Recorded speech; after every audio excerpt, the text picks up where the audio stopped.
New ইয়র্কের বেশ কয়েকটি বিচ আছে, তার মধ্যে জোন্স বিচ অন্যতম। এটা লং আইল্যান্ডে অবস্থিত।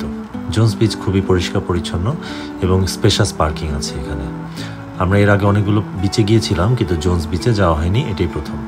পার্কিং থেকে এরকম একটা সুড়ঙ্গের মধ্যে দিয়ে, মানে এটার উপরে রাস্তা, এটা একটা আন্ডারপাস দিয়ে 7-8 মিনিট হাঁটলেই আপনি বিচে পৌঁছে যাবেন।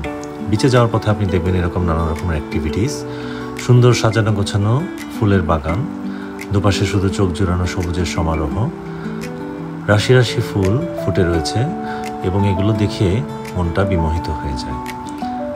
বিচে যে শুধু সাগর তা না, যাওয়ার পথে এরকম সুন্দর বাগান আপনার ভালো লাগবে।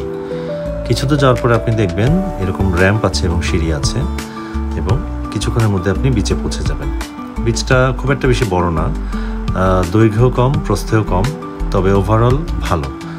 আর এখানে সব মোটামুটি মানুষ একটু বেশি মনে হয়েছে, সামারে তো মানুষ বেশি থাকবেই, এটাই স্বাভাবিক। আমার বাচ্চা কাচ্চারা বেশ এনজয় করেছে, আমিও এনজয় করেছি।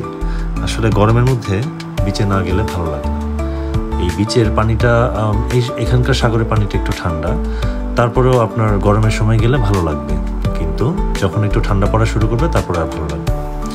তো বিচটা ভালোই লাগবে। আপনার এই যে এরকম কাঠের ওয়াকওয়ে আছে, অনেক প্রশস্ত, চারপাশটা অনেক রকম অ্যাক্টিভিটিস আছে, খাবার দাবারের দোকানও আছে।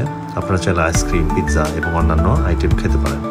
আর ওখানে আপনার খোলা পরিবেশে কিছুক্ষণ বসে থাকলেও ভালো লাগবে। আমি ছোটোবেলা থেকেই বড় হয়েছি চট্টগ্রামে আমাদের একটাই সমুদ্র সৈকত ছিল, পতেঙ্গা। একটু বড় হওয়ার পরে আমরা পার্কি সমুদ্র সৈকতেও গিয়েছি, এছাড়াও কক্সবাজারেতেও গিয়েছি।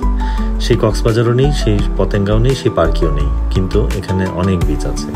নিউ ইয়র্ক শহরে এত বিচ আর এত সুন্দর সুন্দর বিচগুলো আসলে গেলে ভালো লাগে। সেই আগের দিনের কথাও মনে পড়ে যায়।